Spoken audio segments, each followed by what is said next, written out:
Vous êtes sur TV5 Monde, merci d'être avec nous, bienvenue si vous nous rejoignez dans 64 minutes. Le Monde en français, c'est l'heure du rappel des titres. Actualité dominée ce soir par des débats parfois très tendus à l'Assemblée nationale en France. Les députés doivent se prononcer incessamment sous peu sur la prolongation de l'opération Sangaris en Centrafrique. L'UMP devrait dire oui, sauf coup de théâtre avec la majorité. Intervention militaire française, on le rappelle, déclenchée le 5 décembre dernier. François Hollande avait promis une intervention brève, courte, 6 mois, pas plus. Finalement, c'est le chaos qui règne à Bangui notamment. La situation est très compliquée aujourd'hui. Faire table rase du passé, des nationalistes ukrainiens ont décroché tout à l'heure l'étoile soviétique qui trônait sur le Parlement de Kiev, un Parlement qui devait nommer un Premier ministre et former un gouvernement d'union nationale. Il n'en est rien, le vote est repoussé à après-demain, jeudi, et cela sans explication. Quant à l'opposant Vitali Klitschko, il annonce sa candidature à la présidentielle anticipée du 25 mai prochain. Et puis en Égypte, un nouveau Premier ministre issu de l'ère Moubarak. Il s'agit d'Ibrahim Malab, un cacique de l'Ancien Régime. Renversé début 2011 par une révolte populaire, il doit désormais former un nouveau cabinet qui conduira les affaires du pays jusqu'à l'élection présidentielle prévue mi-avril. Nous sommes ensemble depuis un peu plus de 60 minutes maintenant. Vous avez manqué le grand début de votre journal. Voici l'essentiel de 64 minutes. Le soleil n'arrive plus à percer le ciel de Pékin. 6 jours que ça dure. L'épais nuage de pollution enveloppe la capitale chinoise. Les grands immeubles se distinguent à peine à quelques centaines de mètres de distance. L'enregistrement daterait du 17 décembre. Il est diffusé sur Internet depuis lundi soir. 2 hommes parlent au téléphone. Soi-disant le Premier ministre turc Recep Tayyip Erdogan et son fils Bilal.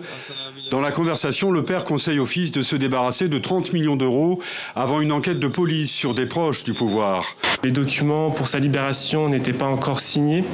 J'ai un peu senti un peu d'inquiétude et un peu d'hésitation. J'étais un peu inquiet.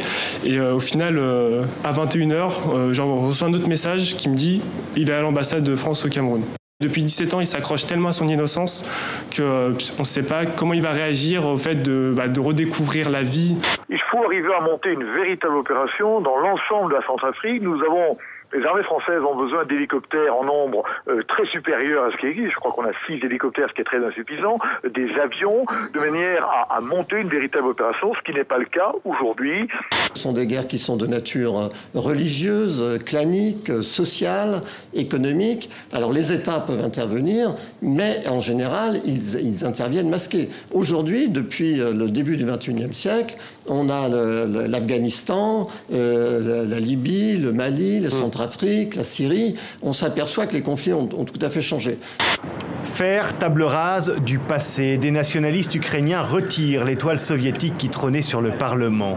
L'Italie vit aujourd'hui sa plus longue période de récession depuis l'après-guerre. Regardez ces courbes. Alors que la Grande-Bretagne, la France et l'Allemagne ont repris le chemin de la croissance depuis la crise en 2008, l'Italie, elle, vous le voyez ici, connaît une sévère rechute. L'Italie fait des miracles et parfois elle plonge dans le pire. Harold Ramis, réalisateur, acteur, scénariste américain. Il est mort donc lundi, il avait 69 ans. Et c'est son film qui restera dans les annales, Un jour sans fin, avec Bill Murray qui explose son radio-réveil. Et pour cause, puisqu'il vit et revit la même journée. C'est la journée de la marmotte.